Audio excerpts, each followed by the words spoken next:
I used to believe that family dinners were sacred, that no matter what went wrong during the year, we all sat down together, ate, and pretended everything was fine. But last Christmas, my father shattered that illusion.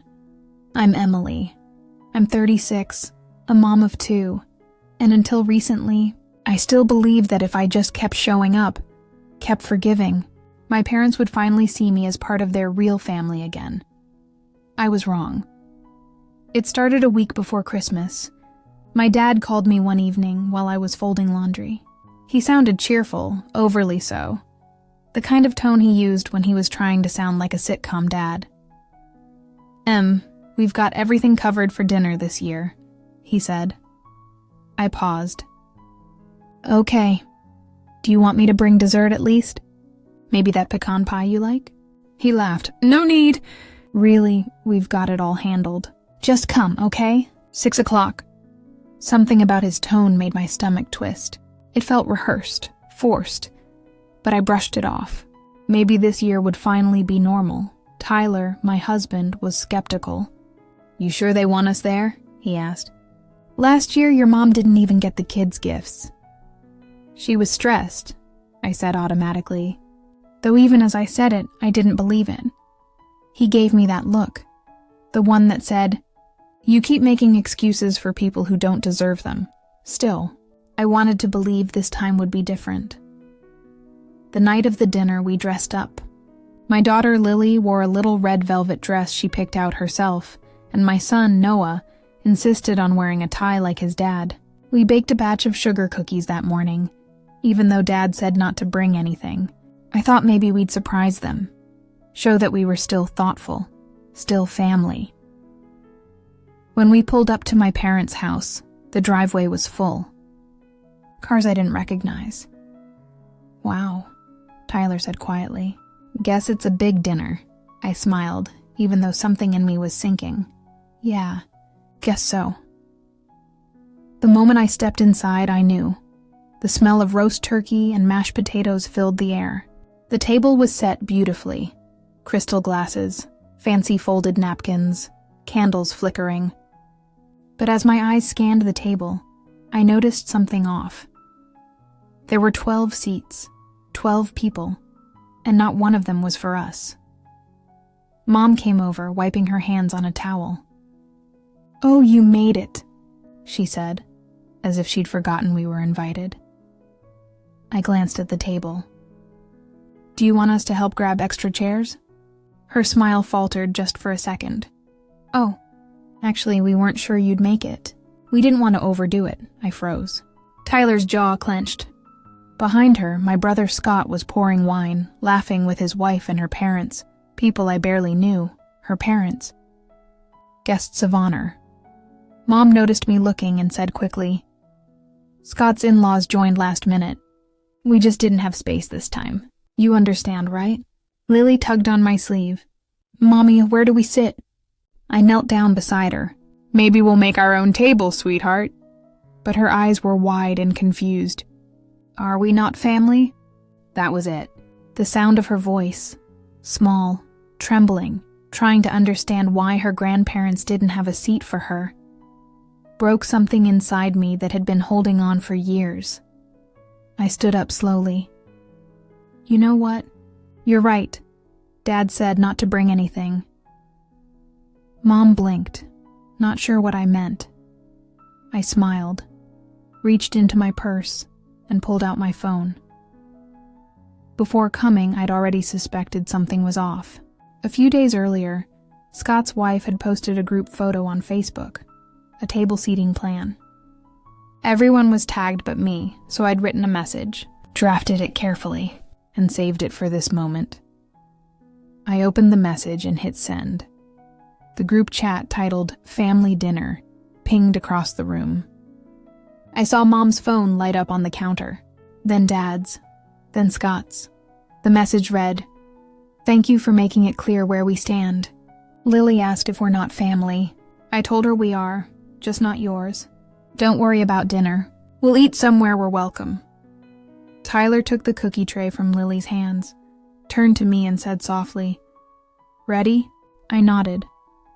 Mom started saying something. Excuses, maybe, or damage control. But I didn't hear her. Because for the first time, I didn't feel guilty. I didn't feel small. I just felt done. We walked out as the house fell silent behind us. The cold air hit my face like a reset. Lily was crying quietly in her car seat, asking why Grandpa didn't make a chair for her. I told her, sometimes people forget what family means. But we'll remind them, not with words, but with peace. We drove to a little diner downtown, the kind that stays open on holidays. The waitress didn't care that we hadn't made a reservation. She smiled, handed Lily a candy cane, and said, "You guys sit anywhere you like." And just like that, we did. As I watched my kids eat pancakes under the twinkle lights, something inside me settled. I didn't know what I'd started by sending that message, but I knew it wasn't over. Because when people like my parents get called out, they don't apologize. They retaliate. And I was ready this time. By the time we got home from the diner, my phone wouldn't stop buzzing. At first, I ignored it. I wanted to tuck the kids in, kiss them goodnight, pretend for just a few hours that the night hadn't happened. But when the notifications hit over 50, I knew the storm had started. The group chat had exploded. Dozens of messages. Mom, Dad, Scott, even relatives who hadn't spoken to me in years. Mom, Emily, that was unnecessary. You embarrassed us in front of guests. Dad, we didn't mean to exclude you. Things got mixed up. You overreacted, Scott. You ruined dinner. You could have just talked to us privately. I stared at the screen in disbelief. Not one of them said sorry. Not one. Tyler came over, reading over my shoulder. "You see that?" he said. "They're not mad they hurt you. They're mad you didn't let them hide it." He was right. Then my phone rang. Grandma. She was the only one I'd kept any real connection with. The kind of woman who said little but saw everything. I hesitated, then answered. Her voice was soft. "I heard what happened, sweetheart." I swallowed. "They told you?" "They didn't have to. Your father called me yelling about how you humiliated them. That's usually my cue that you did something brave." That made me laugh, just a little. Grandma sighed. "You know, I always hoped they'd grow out of this. The favoritism, the small cruelties. But they won't. It's who they are. You just finally said what everyone else was too scared to say." Her words hit deeper than I expected. "Still," she continued, "be careful. When pride gets wounded, people like your parents don't reflect. They retaliate." I thanked her, hung up, and turned off my phone for the night. The next morning, Tyler woke me with a cup of coffee and a grin. "You might want to see this." He handed me his phone. On Facebook, there was my message, screenshotted and shared. Not by me, but by my cousin Danielle. Her caption read, "Family isn't blood, it's loyalty. Proud of you, Emily," within hours. The post had hundreds of comments, cousins, neighbors, even old church friends. Everyone seemed to have their own story about how my parents had slighted them too. Forgotten invitations. Borrowed money never returned. Snide remarks disguised as jokes. It was like a dam had broken. By noon, my mom posted her own status. "People love to play victim when they don't get their way. I'm done being disrespected in my own home." No names, but everyone knew. The comments were split. Some defended her. Others called her out, but the message was clear. Our family's private image of perfection had cracked wide open. Around 3 p.m., Scott called. I let it ring out the first time. The second, I answered. "What do you want, Scott?" He sighed dramatically. "You made Mom cry." "No," I said calmly. "Mom made my daughter cry." He was silent. I could hear voices in the background, probably his wife, whispering things for him to say. "Look," he tried again. "You know how Mom gets." "You didn't have to make it public," I laughed bitterly. You mean like when she told everyone at your wedding I was a picky eater because I couldn't afford to contribute to the catering fund? Public like that? He started to say something, then hung up. Tyler watched me set my phone down. You okay? Yeah, I said. Actually, I think I am. But peace never lasts long in my family. 2 days later, a letter arrived. No return address, but the handwriting was unmistakable. My father's blocky, angry scrawl. Inside, one sheet of paper. Emily, you've embarrassed this family beyond repair. Your post made us a joke. We opened our home to you, and this is how you repay us. You're ungrateful and manipulative, just like your husband. Don't contact us again until you learn respect. Dad, I stared at it for a while. Then I took a photo of it and sent it to Grandma. She called within minutes. Don't throw that away, she said. Keep every word. You might need it. Need it for what? I asked. Her tone darkened. Because something tells me this isn't the last time he tries to teach you a lesson. That night, as I was putting the kids to bed, Lily asked, Mommy, are Grandma and Grandpa mad at us? I brushed her hair back. They're mad at me, sweetie, but that's okay, she frowned. Did we do something bad? No, I said softly. We just told the truth. She smiled sleepily. Good, because lying's worse. Out of the mouths of babes, right? After the kids fell asleep, I sat in the living room staring at the letter. Tyler sat beside me quiet. Then he said something that would change everything. What if we finally stop playing defense? I looked at him, confused. He continued, They've controlled the story for years. You always react. What if we get ahead of them for once? I didn't fully understand what he meant yet, but I would, soon, because the next week things escalated, fast. A few relatives cut me off entirely. Others started reaching out privately, asking questions. Some even apologizing for believing lies my parents had told about me years ago. And then, on New Year's Eve, I got a text from an unknown number. Hope your little stunt was worth it. Enjoy your new family. Attached was a picture. It was of my parents' house, our old childhood home, and in the trash bin by the curb. I could see the Christmas cookies Lily had made. They'd thrown them away. Tyler took one look at it and said, Okay, that's it. They want to play dirty? I nodded. Then we stopped being quiet. That was the moment I decided. I wasn't going to just defend myself. I was going to reveal the truth about what really went on behind those perfect family dinners. And what came next would make my father wish. He'd never told me not to bring anything to dinner the morning after New Year's Eve. I woke up with a sense of calm I hadn't felt in years. The kind that only comes after you've decided you're done being silent.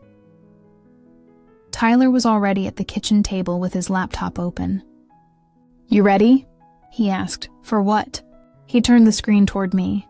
It was a private Facebook group he'd created overnight. The title, The Real Family Stories. At first, I thought he was joking. But then I saw the description. For those who've ever been silenced, gaslit, or publicly humiliated by their own blood, this space is for you. Speak freely. No filters, no shame. Tyler, I whispered. You can't just... He cut me off. You said it yourself. They've been rewriting your story for years. Let's take it back.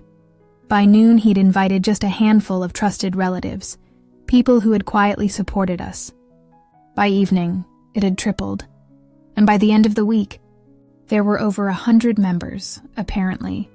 I wasn't the only one who'd been forgotten at dinners, lied about or used. There were stories about stolen inheritances, secret affairs, and years of emotional manipulation. The deeper I read, the clearer it became. My parents' behavior wasn't isolated. It was systemic. They'd built an entire family hierarchy based on control and image. One post in particular stopped me cold. It was from my cousin Danielle, the same one who had shared my original post. When I was 17, Uncle Paul offered to pay for my college application fees. Later, I found out he used the same fund to help Scott start his business instead. When I asked about it, Aunt Linda told me to stop comparing myself to people who deserve more. Uncle Paul, Aunt Linda, my parents. I read it 3 times. My hands started shaking. Tyler saw my expression. "What is it?" "They took money that was supposed to help Danielle," I said. "And gave it to Scott." He exhaled. "So this wasn't just emotional favoritism. It was financial." That's when something clicked inside me. A strange mix of anger and clarity. All these years I'd been made to feel like the burdened one. The sensitive daughter. The selfish sibling. But the truth was simpler. I wasn't the problem. I was the one who couldn't be controlled, and that made me dangerous. That night, I opened an old email thread between me and my parents, one where Dad had guilted me into lending him $2,500 for a property tax issue. It had happened right after I lost my job. I'd scraped together what I could because he'd said, "Family helps family." He'd never paid it back, not even mentioned it again. I decided to check something. I logged into the county's public records portal and looked up my parents' property tax history. No overdue notices. No payments from around that date. But there was something interesting. A record of a payment to a local country club. The same week he'd borrowed the money. He hadn't been saving his home. He'd been renewing his membership. I laughed, but it wasn't the kind of laugh that feels good. It was the brittle, empty kind. Tyler came over. "What?" He lied, I said quietly. "He used my money to go golfing." Tyler's jaw tightened. "You should post it." And for a moment I wanted to. I wanted to blast the screenshot, the bank record, all of it. But then I stopped myself. "No," I said slowly. "That's what they expect. A fight. A scene." He tilted his head. "Then what's your plan?" I smiled. "Something better. Over the next week, I gathered everything. Old texts, bank transfers, family group chats, photos of gifts I'd given that had mysteriously gone missing. I organized them in a folder labeled Receipts. But instead of posting them online, I sent them privately to the same relatives my parents had manipulated for years. The subject line was simple. "I just thought you should know." Within 24 hours, my phone was blowing up again, but this time, not with accusations. With apologies. Cousin Mark wrote, "I had no idea your parents borrowed from you. They told us you never offered to help with anything. I'm so sorry," Danielle messaged. "Thank you. This changes everything. We've been covering for them for too long."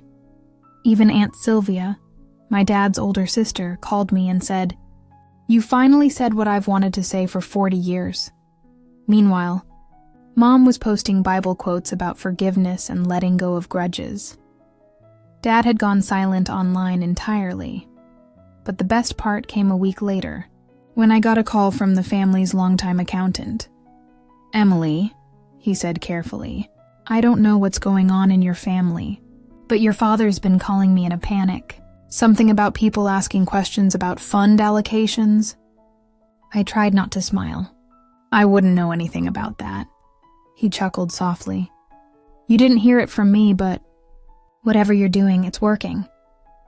After I hung up, Tyler raised an eyebrow. "Revenge or justice?" he asked. "Neither," I said. "Accountability."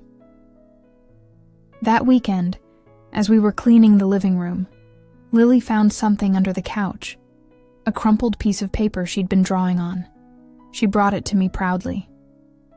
It was a picture of our family, me, her, and Tyler, holding hands in front of our house. Above it, she'd written in uneven letters, "Our family is enough." I stared at it for a long time. That's when I realized the real victory wasn't exposing them. It was choosing peace without needing their permission. But peace doesn't last long when someone like my father feels powerless. Because the next week, He showed up at my door, unannounced, uninvited. And when I opened it, the look in his eyes told me this wasn't going to be another letter or phone call. This was war. I froze when I saw him. Dad stood on my porch, hands jammed in his jacket pockets, a faint smirk tugging at his mouth like nothing had happened. "Can we talk?" he said, his tone sharp but calm, the kind of calm that always meant danger. Tyler stepped up beside me instantly. "Whatever you need to say, you can say it here." Dad's eyes flicked toward him, then back to me. "I'm not talking to him. I'm talking to my daughter. My daughter. Funny how people remember blood when they need something." I crossed my arms. "Then talk." He exhaled through his nose, the way he did when pretending to be patient. "Look, Emily, things have gotten out of hand. Your mother's not sleeping. Relatives are calling nonstop. You embarrassed the whole family." I tilted my head. "No, Dad, I told the truth. You embarrassed yourselves." For the first time, the smirk faltered.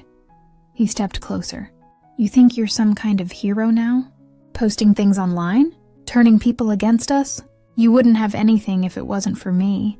The house, your car, your—" "Stop," I cut in. "That's the lie you keep telling yourself. You didn't give me those things. You just took credit for what I built." He sneered. "You've always been ungrateful. Ever since you were a kid, I put food on your plate, a roof over your head. And when you didn't like how I said thank you, you took the plate away." I snapped. "I remember every Christmas you made me earn a seat. Every time you reminded me I was lucky to be tolerated." His nostrils flared. "You think you're better than your family now?" "No," I said softly. "Just different. And that's enough." He started pacing, muttering under his breath. "You've lost it. You're letting that man fill your head. You've poisoned your own daughter against her grandparents." That's when Lily's voice drifted from the hallway. "Mommy?" Dad's head whipped toward the sound. I saw something dark flicker in his eyes, control slipping through his fingers. Tyler moved instinctively, blocking the doorway. "You should go." But Dad ignored him. He reached into his pocket, pulled out his phone and shoved it toward me. On the screen was a message thread, my mom's name at the top. "Mom, tell her to stop. She's ruining everything. She's turning everyone against us. If she wants to play dirty, we can too," he hissed. "You see what you did? She's falling apart. She said she saw your post, the one with the dinner photo. People are calling her cruel. You made her cry, Emily." For a moment, I almost felt something. Guilt, maybe. But then I remembered Lily's whisper. "Are we not family?" I took a breath. You made her cry the same way she made me cry. She just finally saw herself. His face turned red. "Watch your mouth." "No," I said. "You've watched mine long enough." He took one step closer. Tyler's hand was already on his phone, ready to call the police if it came to that. I looked my father straight in the eye. "You lied. You used me. You humiliated my child. And the only thing you care about right now is how it looks to everyone else." He clenched his jaw. "You'll regret this." I smiled faintly. I already did. "For years. I'm done now." For a long moment he just stared at me. Then his shoulders dropped, his expression hardening into something cold and unfamiliar. "You think you've won? Wait until they forget about you. People like you always end up alone." I didn't flinch. "If being alone means being free, then good." He scoffed and turned toward the driveway. His shoes crunched against the gravel, and for a split second I saw the man who'd once lifted me onto his shoulders to hang ornaments, now reduced to someone I barely recognized. Tyler closed the door and locked it behind him. Neither of us spoke. Later that night, I got a call from an unknown number. I almost didn't answer, but something in me said to. "Hello?" A pause, then Grandma's voice. "He came here." My stomach dropped. "What?" "He barged in, shouting about you ruining the family. I told him if he didn't leave, I'd call the police myself. And you know what?"